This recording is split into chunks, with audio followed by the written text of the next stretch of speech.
Қайырлы күн, құрметті достар. Өздеріңізге кезекті видеода өзімнің қазіргі жасап жатырған әрекеттерімді таныстыруды жалғастырамын. Бұл жерде жаңағы санасы ашық, өзіне жауапкершілігі алған, тағы да қайталап өтем. Санасы ашық деген сөз неге айтып жатырмын? Себебі екінің бірі жауапкершілік алуды білмейді қазірше. Енді білетіндермен жұмысты жандандырамыз бұйырса. Ал енді білмейтіндер пока өзін дамыта берсін, сол сатыға көтеріле берсін деп айтқым келеді. Бұл жерде мен біреуге тіл тигізіп жатырған жоқпын, сразу айтам. Себебі екінің бірі жауапкершілік дегенді білмейді да. Сондықтан бірінші кезекте адам өмірінде болып жатырған қиыншылықты өзінің кінәсінің арқасында, өзінің дұрыс жасамаған стратегиясының арқасында екенін сезіну керек та. Біреуді отырып алып кінәлай бермей. Бізде біреуді кінәлаған жақсы көреді да, өзінің вообще кінәсі жоқ. Сондықтан мен ондайлардың қатарына өзімді жатқызбаймын. Себебі мен де ақша жоғалтқан адаммын, мен де талай соқпақтардан өткен адаммын. Сондықтан мен үшін ол шыны керек ондай адамдарды түк түсіне алмаймын, түсінгім де келмейді. Түсінуге әрекет те жасамаймын. Себебі өмір оныңкі. Мен өз өмірімді қолымнан келгенше гүлдендіруге әрекет жасап жатырмын. Сол сияқты мен сияқты жауапкершілігі бар адаммен ары қарай жұмысымды жандандыруға кірісіп кеттім. Езіліп, жылап болдым. Ары қарай жылап отыра берсем маған ешкім ақша бермейтінін білем бұрыннан да. Бірақ енді әр адамның өмірінде определенный бір қиыншылықтар болады. Сол сияқты сондай қиыншылық менің де мен өміріме келді. Бірақ енді оған қарамастан әрекет жасап жатырмын. Ең бастысы айтайын дегенім, мышление деп айтады ғой. Сана ол ақшаға байланысты емес. Мысалы, бедное мышление деген ол жаңағы кедейлердің мышлениясы деген, ол сіздің қалтаңыздағы ақшаға байланысты емес, ол как раз сіздің санаңызға айтылған ақпарат қой. Сондықтан сол бедное мышление дегенді мен дәл қазір сіздерге түсіндірдім деп ойлап тұрмын. Құдайдың мұнысына шүкір, сондай мышлениеге жету үшін, богатый мышлениеге жету үшін адам өзін дамыту керек. Яғни өмірінде болған әрбір өзінің әрекетінен сабақ алу керек, бір сөзбен айтқанда. Енді қараңыздар, мен сіздерге Greenleaf'ті жұмыс жасап жатырмын деп айтып жатырмын. Маған командама қосылып жатырғандар да бар, бірақ отырғандар да бар да. Сондықтан Greenleaf'тан алған алғашқы табысымды мен Greenleaf'тің өнімдерін алып, пайдаланып, соған жұмсадым. Арасында сәл саттым, бірақ енді қатты саттым деп айта алмаймын. Ары қарай кейінгі шыққан табысты, мысалы 56.805 түсіп тұр маған қазір. Каспийме аударып алдым Каспийме. Енді сол 56.805-ті мен сауатты түрде ары қарай өзіме жинақтауды осылай видео арқылы өздеріңізге жеткізіп отыратын боламын. Яғни бұл жерде мәселе 56.805-ті тапқанда емес, мәселе 56.805-ті қаншалықты сақтағанда. Мысалы 56.805-ті қазір алсам, менің шығындарыма жетпейді. Менде шығын Құдайдың мұнысына шүкір жетеді. Бірақ соған қарамастан мен осының ішіндегі 16.000 теңгені өзіме актив ретінде жинақтаймын деп шешім қабылдап, дәл қазір сіздердің көз алдарыңызда сол шешімді іске асыратын боламын. Яғни қазіргі таңда маған түсіп тұрған 56.805 теңгені мен ары қарай жаңағы Binance биржасына кіріп, оның ішінде P2B деген торговляны ашып, осы жерден жаңағы өзіме іздеп бастаймын. Мысалы, қазіргі таңда жаңағы мына жерде көрсетіп тұр ғой, мынау бірінші көрсетіп тұрғандар бұлар купить USDT деген таңдаймын. Мерде продать, егер USDT сататын болсаңыз продать таңдайсыз, купить деген ол сіз сатып аласыз. Енді ары қарай мысалы айталық, мынаны купить деп басып көрейін. Мына жерде теңге жаңағы центр кредит деген, центр кредит жоқ менде. Центр кредитіне бірінші өздеріңіздің банкілеріңізге қарап аласыздар. Қай жерде жатыр ақшаларыңыз? Мысалы, менде народныйда емес, Каспийде жатыр. Мен бірінші Каспийді тауып алуым керек. Каспий мына жақта, мына жақта іздейміз. Мына Каспий келді. Каспий тұр, мынау 57.80 болып тұр екен. 40 USDT 10.000 теңгемен 18. Мынаны мен алам десең да. Сөйтеміз да, мына үстінен бастым. Сөйттім да, мен мынаған жазам қазір. Ең азы, мерге жазып қойған 457.80 деген курс 10.000 теңге. Каспий банк 15 минуттың ішінде дейді. И мына жерге Мен қазір жазамын 16.000 деп. 34 доллар келеді екен маған. Сосын купить с нулевой комиссией деген жазамын. О, максимальный 4.57 дейді. Өтіп кеткен ғой мынау. Все, мына жерде ақша жоқ. Ары қарай кеттік. Өтіп кеткен ғой. Каспи банк, келесіге барамыз. Көрдіңіз бе? Өтіп кеткенді пропускать деген кнопканы басамыз. Мына жерде самый минимальный 5.000 теңге деп тұр. Бұл да жаңағы 905 теңге қалды ау деме, бұда да 16.000. Аха, все. Көрдіңіздер ме? Мына жерде жазып қойыпты. Лимит 5.000, қалғаны 905 теңге дейді. Бұл да өтіп кеткен. Назад барамыз. Каспи банк, халық банк, мұны көріп тастайық. Жаңағы екен ғой бұл. 905, мына жерде көреміз. 457.90. Ең азы, мынерге жазып қойып, ең азы 4,5, ең көбі 5.000 дейді. Болмайды. Ол да бұлар үйреніп жатырғандар болса керек қой. Ол да болмайды. Маған 16.000 теңге керек. Мен ойлаған ғой 16.000 теңге. Оха, міне мынау болады. 457.90, міне 457.90, ең азы 4.500, ең көбі 37.000 деп тұр. Осыған мен жазамын қазір. Мысалы, менде 16.000 теңге бар. Мен 16.000 теңге жазамын. Маған айтады 34 доллар берем дейді. 34-те 94 берем дейді. Мен басамын купить с нулевой комиссией деп. Осыны мен сіздерге үйрететін боламын. Бұйырса, Greenleaf арқылы жаңағы жұмыс жасайтын болсақ, маған мына чатта тұр, мынау чат тұр, мына жоғары жағында көрдіңіздер, здравствуйте, я вам прошу взаимный отзыв дейді. Мынаны былай қойып аламын. 15 минут бұрын кіріпті. Здравствуйте деп жазамыз. Бірінші біліп алайық. Здравствуйте. Вы онлайн деп қоямыз. Ол 15 минут бұрын кірген ғой. Вы онлайн деп жазамыз. Сөйтіп ол бізге жауап беру керек. Я, мен онлайнмын. Мысалы, маған 14 минут уақыт берді. Жаңағышы, бізге ордер будет отменен 14 минут. Мына жерде уже уақыт кетіп жатыр. Яғни бұл адам өзі шығып, нерге маған жазу керек та. Мен онлайнмын деп. Енді қараңыз, от третьего лица не принимается дейді. Мына жерде мен сіздерге түсіндіріп кетейін. Binance хранит криптовалюту продавца escrow аккаунты дейді. Продавец ол ғой, маған сатып жатыр, оның жаңағы escrow аккаунтында USDT сақтаулы тұр. Одан кейін ары қарай үшінші адамнан ақша қабылданбайды. Не отправляю, телефон деп мынаны жазып қойыпты. Мен қазір осы телефонға звондап хабарласым керек. Ол маған уже жазып тұр. Міне маған келді, міне чатта. Чат мынау тұр. Көріп тұрсыздар ма? Осы чатқа келді. Да, я тут дейді. Окей. Деп жазып жатырмын. Енді қараңыздар, мына жерде қалай оплата жасауды, мына жерде видео тұр. И мына жерде маған жаңағы номер ордера жазылып тұр. Мына жерде способ оплаты оплатить дегенді басамын. Сосын мына жерде Каспи банк маған картасын беріп тұр. Жұпар Баймағамбетова Жұпар деген екен. Скрин жасап аламын. Жұпарды сөйтемін да. Производите, используя. Мұны маған көрсетіп тұр. Енді Каспи банк отделение. Мынау картаны көріп тұрсыздар ғой, мына картаны. Мына картаны копировать етіп аламын. Сөйтемін да өзімнің Каспиіме барып, жаңағы оплата жасаймын. Каспиіме барам қазір. Сіздер күте тұрыңыздар, мен Каспиіме барып оплата жасап, сіздерге демонстрация экраны арқылы көрсетіп жатырмын. Бұйырса, үйренем дегендерге үйретемін. Ары қарай өздеріңізге, Құдай қаласа, Құдай бұйыртса, перевод, код доступа, клиенту Каспи. Мына жерде картаны таңдаймыз.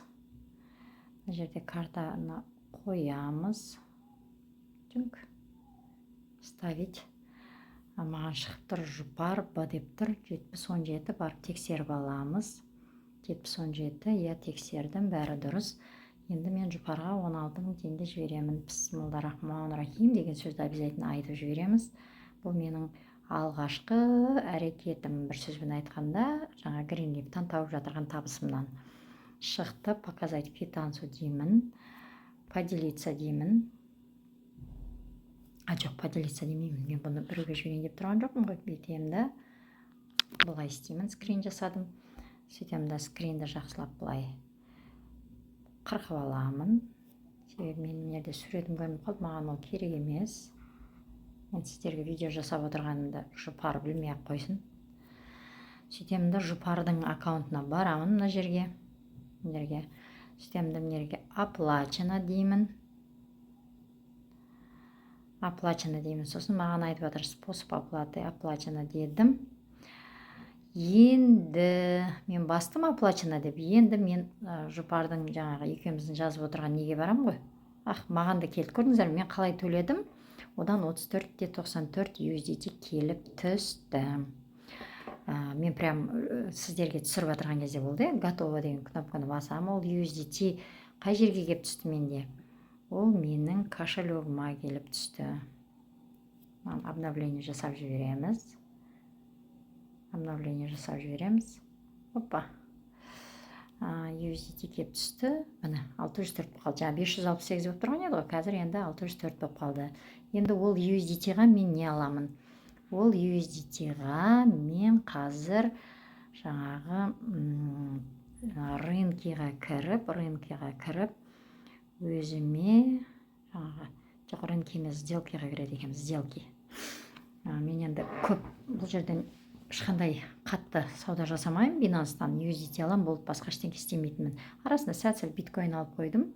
Енді қараңыздар, мен бұл жерде өзіме бірінші трон алсам ба деп тұрмын. Трон, потому что трон керек болып тұр да маған қазір. 3x. Трон өсіп кетіпті.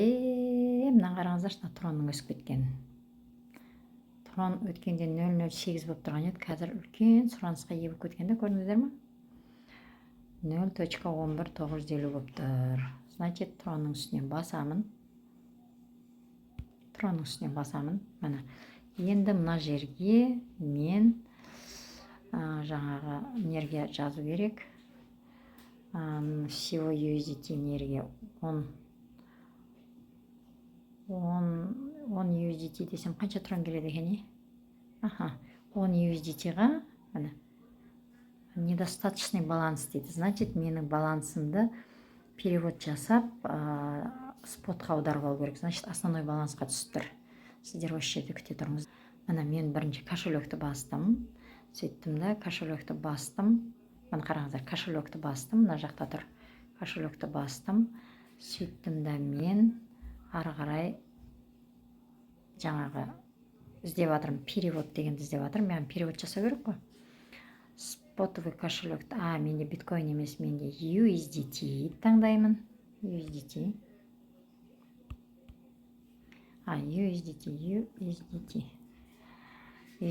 дедім, USDT. Мен ана жақта биткоин қалып кеткен ғой, значит. Биткоин қалып кеткен, маған биткоин емес, USDT керек. История поискімен көрдіңіз ба? Менде спотовыйда тұр, мен оны ауыстыруым керек. Недостаточно средств деп тұр. Макс деймін, макс. USDT тағы да. Спотовыйдан. Пополнениедан спотовый кошелекқа жіберем. Менде жаңа спотовый тұрған еді, мына жерде. Мына жерде спотовый тұрған еді. Мына кнопканы бастым мен. Мына жерде спотовый тұрған еді. Жаңағы. Менде жаңа USDT мына жаққа түсті да, спотовыйға емес. Основнойға түскен да, енді основнойдан спотовыйға ауыстырып жатырмын. Макс деймін. Көрдіңіздер ме? 34.94 келді. Енді ары қарай жасаймын да, подтвердить деймін. Кетті. Менде уже основнойдан спотовыйға кетті. Енді мен сделкиға кіремін. Сделки мына жақта, төмен жақта. Сделкиға кіремін. Сөйтемін да, жаңағы $9 деп тұр мына жерде. 9 деп тұр. Мен 10 дей салайын. $10 ала берейін. 83 келеді. Купить. Мына мен аламын. Уже өзгеріп кетті ғой негізі. $10. Мына бағаны таңдап жатырмын ғой мен, мына бағаншы. Ең төменгіні. $10 дедім. Купить 3x дедім. Успешно деп тұр. 3x келді. Енді оны қай жерде тұрған сіздерге кошелектен көрсетейін. обновление жасаймыз. Міне келді маған трон. Міне қараңыздар. Міне келді трон. 83-те 6. Осы тронды кейін өзімнің кошелегіме шығарам. Мынау менің енді спонтом активтарым көп емес. Аздан алып қойғам. Енді 24.94 долларға мен қазір сіздердің көз алдарыңызда актив аламын. Бұйырса актив сделки. Бірінші кеше жерден естіп қалып тон деп, тон алыңдар, болашақта өседі деген. Тон деген криптовалюташы. Қазір соны көреміз. Тонкоин деп. Тонкоин үйтіп жазылмайды ғой берде. Тонкоиннің стикерін білу керек маған. Стикер болады да, негізіші. Стикер болады. Мына жерде XRP, Ripple бар екен. Или болмасам атом алу керек. Атом, мақұл бүгін атом ала салайын. Атом өсіп жатыр екен. Міне кеше біреу 10 долларға атом алса, маған атомнан түк келмей қалады ғой негізі. 2-ақ атом кеп қалады ғой. 24 доллар. Увеличить баланс дейді. 24 долларға атом 2-ақ келеді ғой.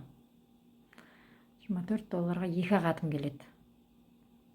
Жоқ, атомды алғаннан кейін где-то бір 100 долларға алу керек. Бұл жерде мен атом алмай қояйын деп шештім. Тонды қалай істейміз? Тонды табу керек маған. Тон.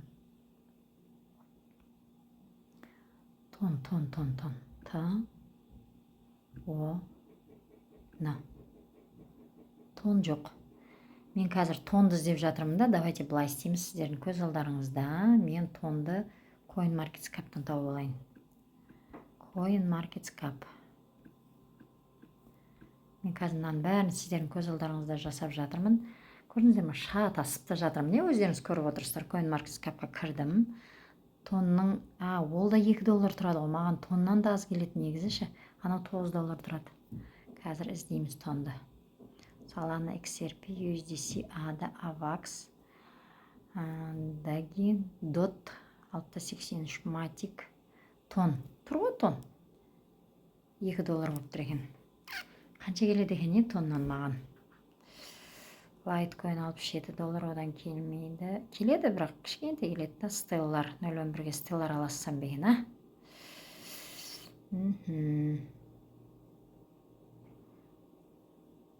Мынау Кро деген мына бір монетада ойым кетіп жүрді. Мынау қазіргі таңда UFC-ді күшті. UFC-дің барлығы осының футболкасын киіп жүр. 0.008. Осыны алсам беген деп қоям бір ойым. Ешкім реклама жасап та жатырған жоқ бұнышы. Қазір 1 минут күте тұрсен. UFC-ді ешкім реклама жасап жүрген жоқ. Осыны алсам беген деп қоям бір ойым. Қазір көреміз, Тия өсіп кетіпті. Stellar, Monero 66, Classic, Litecoin, тон 2 доллар. 10 тон келеді қазір алсам. Давайте все-таки тон алайық.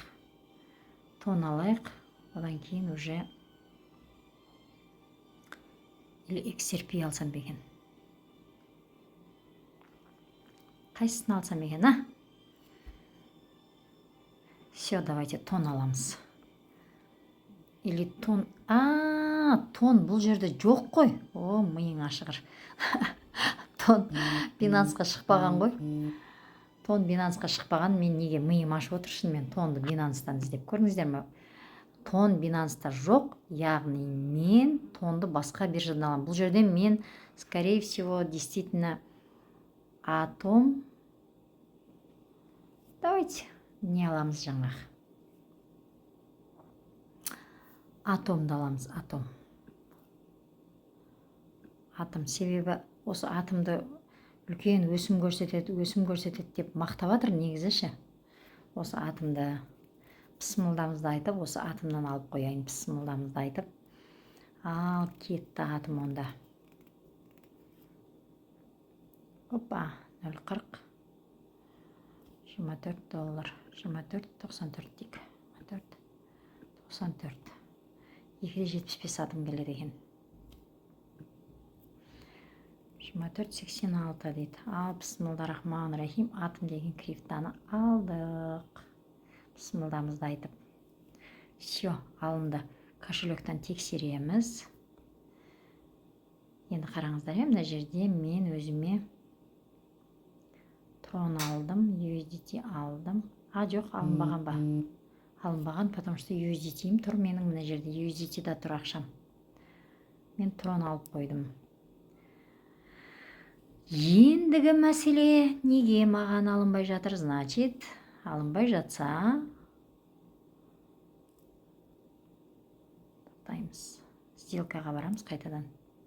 Жоқ, алынды деп тұр ғой, мына жерде. Мен өзіме ордер ашып қойдым ғой. 37-ге түссе, 41-ге көтеріліп кеткен ғой. 41-ге көтеріліп кеткен. Содан кейін ол менде ордер болып ашық тұр. Давайте ордерімізді тұра берсін. Или отмена жасаймыз ба? Мына жерде ордер болып ашылып кеткен ғой. Мен пока алам дегенше монетам өсіп кеткен ғой. Мына жақтағы сатылымдағы баға мен 0.40-пен қойғам, ол 0.41-мен кетіп қалғанда. Значит, отмена жасайық та, мен кейін ала салайын. Ала салам 0.41-мен чүнк дейміз да. Всего 24-ке ала салайық. 2.65. Купить атом. Все успешно, все алынды. Кошелекқа барамыз. Мына атом алынды менде. 2.65. Бисмилламды айтып алдым атомымды. Көрдіңіздер ма? Осылай мен өзіме осындай монетада, енді мыналарды бұрынғы бір табысыма алып қойғам. Бұрынғы бір табысыма курсы жоғары кезінде бұны қазір сата алмаймын. Яғни мен не істеп жатырмын, құрметті достар? Дәл қазір мені көріп отырған өзіме криптода актив жинап жатырмын. Долгосрочный перспективада, ұзақ мерзімді стратегияда. Қазір алып, қазір сата салмаймын мен. Яғни мен осознанно түсініп, осы саланы ары қарай меңгеруге әрекет жасап, өзімнің мына жақтағы жаңағы Greenleaf-тан тапқан табысыма, мына жерден Greenleaf-тан тапқан табысыма, Құдай қаласа осы жақта команда жинақтап жатырмын ғой енді. Неге Greenleaf-та жинақтап жатырмын? Себебі қазіргі таңда менің жасап жатырған криптамды толыққанды экономика саласына енді байланыстыру процесі ол жақта жүріп жатыр, бірақ біздің Қазақстанда бір сөзбен айтқанда толық жарнама жасауға болмайды да. Енді отырамыз ба, сол қашан болады деп жайлап Greenleaf-пен жұмыс жасап жатырмын.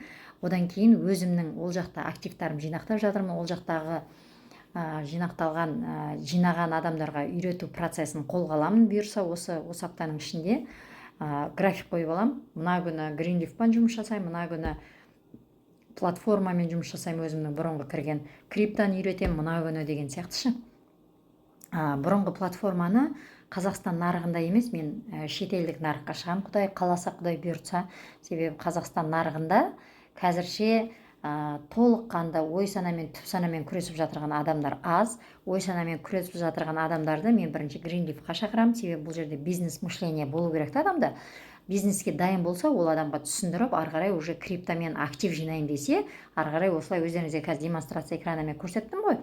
Мысалы, мен дәл қазір өзіме криптодан активті атомды алдым, Мән көрдіңіздер ма? Атомды алдым, сосын тронды алдым. Тронды бұл маған керек, бұл қазір кетеді, бұл жұмысқа түседі уже трон. Ал атомды мен өзіме актив ретінде жинақтап жатырмын. Яғни келесі жолы мен өзіме тон алам, осындай жаңа 24 мүмкіндік болса $50, $100, осылай өзіме жинақтаймын. Плюс сіздерге соны үйрететін боламын. Сондықтан дәл қазір мені көріп отырған отандастарыма не дейді, ойшыл ойланып жүргенде тәуекелші тірлігін бітіріпті дейді. Сондықтан араларыңызда ойшылдар болса, ертерек тәуекелшілердің қатарына қосылыңыздар. Себебі сіздің қазіргі дұрыс шешіміңіз сіздің болашақ капиталыңыз. Мысалы, мен қазір өзімше дұрыс шешім қабылдап атомды алдым деп отырмын ғой. Бұл бүкіл рынок негізінде бүкіл нарықтар қазір төмен бағада құлап жатыр. Альткоиндар болашақта үлкен өсім береді деп отыр. Мысалы, мына атомды айтқан жігіт жаңағы уақытысында мен қымбатқа алғанмын дейді. Қазір сіздер алып қалсаңыздар арзан қаласыздар дейді. Енді бұйырса мен тек қана атом жинай тұратын сияқтымын. Қазір тағы да ақша түссе, енді именно Greenleaf-тан, маркетингтен түскен ақшама осылай атом жинай берсем, ол жігітті айтқым келеді да, 15 биткоин жинап алған ғой, 15 биткоин. Қазір мен сіздерге калькуляторға есептеп, мысалы биткоиннің бүгінгі құны, биткоиннің бүгінгі құны жаңағы міне бүгінгі құны мына жерден көрсетейінші сіздерге 42.800. Бүгінгі құны биткоиннің 42.800. Енді аламыз да қазір 42.800-ді 15 биткоинға көбейтеміз. Мына жерге калькуляторға барамыз. 15 биткоинді көбейтеміз 42.800-ге. Бұл биткоин 42.800-бен қалмайды ғой, ең бастысы. Бұл өседі ғой. $642.000. Енді биткоин, например, айталық 100.000 болды дейікші, ол болады бұйырса. Пожалуйста, 1.500.000 доллар. Көрдіңіздер ме, адамдар қалай уақытысында сол жігіт, жаңа мен соны қарап жүрмін ғой, информация, сол жігіттің информациясын қарап жүрмін ғой, сол жігіт уақытысында қағаз долларлар жинап бастаған ғой, кәдімгідей өз-өзімен жұмыс жасап. Күнделікті өзін әдетке айландырмаған. Мысалы, мен әлі өзімді әдетке айландырмай жатырмын. Мынанша уақытта тұру, мына кезде мынаны істеу, мына кезде мынаны істеу деп тайм менеджмент дейді ғой. Яғни жаңағы мына бір телефоныма қосылып кетіп, тайм менеджмент дейді ғой, мына уақытта осыны істеймін, мына уақытта осыны істеймін деп өзінің уақыттарын бөліп алған ғой. Менде ол уақыт бойынша қазірше келмей тұр. Но бірақ мен де сол жігіт сияқты әрекет жасап, өзімді тығырықтан шығаруға әрекет жасап, мен де тығырыққа кіріп кеттім негізі. Психологически кіріп кеттім, финансовый кіріп кеттім, сосын тағы не деп айтам, ауырдым. Ол қалай кіріп кетуге жатады? Ол биологически кіріп кеткенге жата ма? Яғни сондай дағдарыстармен күресіп жатырмын дәл қазіргі таңда. Бірақ соған қарамастан мойымай, жылап отыра бермей әрекетім жасап жатырмын. Яғни сізде тура солай әрекет жасасаңыз, сіз өзіңізді өзіңіз тығырықтан шығарасыз. Отырып алып, жылағаннан тығырықтан шықты деп адам естіген жоқпын мен. Әрекет жасаған, өзін дамытып жатырған адамдар как раз тығырықтан шығады. Сондықтан, құрметті отандастар, дәл қазір менің видеомнан жатса, міндетті түрде лүпіл басып, өз ойларыңызды комментарийға жазып кетуді ұмытпаңыздар. Ең бастысы, жаңағы криптаны түсінуге дайын болмасаңыз, хотя бы күнделікті өзіңіздің тұтынып жатырған өніміңізді, шығыныңызды табысқа айландырудан бастаңызшы. Кәдімгідей бизнес месті аласыз өзіңізге, сөйтесіз, жайлап өзіңізге актив аласыз. Соның барлығына өзім үйретемін. Егер үйренемін деген адамдар болса, менің WhatsApp-ыма шығыңыздар. 8778 450 4110. Ең бастысы айтайын дегенім, құрметті достар, әр адам өзін өзі дамытам десе, өзінің жаңа санасымен күресем десе, өзін қамшылаймын десе, ешқандай кедергі жоқ. Адамдар өзін басқарамай жатыр да, өзін. Яғни өзін тыңдамай жатыр. Адамның өзін тыңдамай жатыр. Сондықтан мен өзіме болашағыма осылай монетада табыс жинақтаймын деп, осылай өз-өзіме серт бердім. Енді жан-жағымдағы жүрген бала-шағама да соны айтып жатырмын. Қазірше жарты құлағыммен естіп жатыр да. Ал толық құлағыммен естігенін қалап тұрмын мен. Үйренгенін қалаймын. Бірақ енді біздің қалауымыз әрдайым бола бермейді ғой. Қашан олардың санасы дайын болады, сол кезде болады. Сондықтан олардың санасына сол ақпаратты жеткізу мақсатында күнде осылай қазір сіздерге YouTube арқылы қақ-қақ етіп отырсам, оларды күнде үйде жүрген кезде қақ-қақ етіп жатырмын. Қазірше мен қақылдаған даусым оларға толыққанды жетпей жатыр, или болмасам оның алдында құлаған, жылағанды көрген бала-шағам шошықпаған шығар деп ойлап қоямын. Маған тағы да қуып кетті ғой деп ойлап жүр ау деп қоямын бір ойым. Сондықтан баршаларыңызға үлкен рахмет. Тыңдағандарыңызға басынан аяғына дейін көріп, менің командама қосылыңыздар, бірге бизнес жасаймыз, бірге актив құрамыз. Елдің жасаған табысын біз де жасаймыз. Құдай қаласа Greenleaf-тан бір магазин ашамыз тұрған жерімізден. Құдай қаласа, Құдай берсе. Тек жақсы сөз айту керек. Жамандықты қасымызға жақындатпаймыз. Өз-өзімізбен күресуді жалғастырамыз. Мен тоқтамай естіп айта беремін.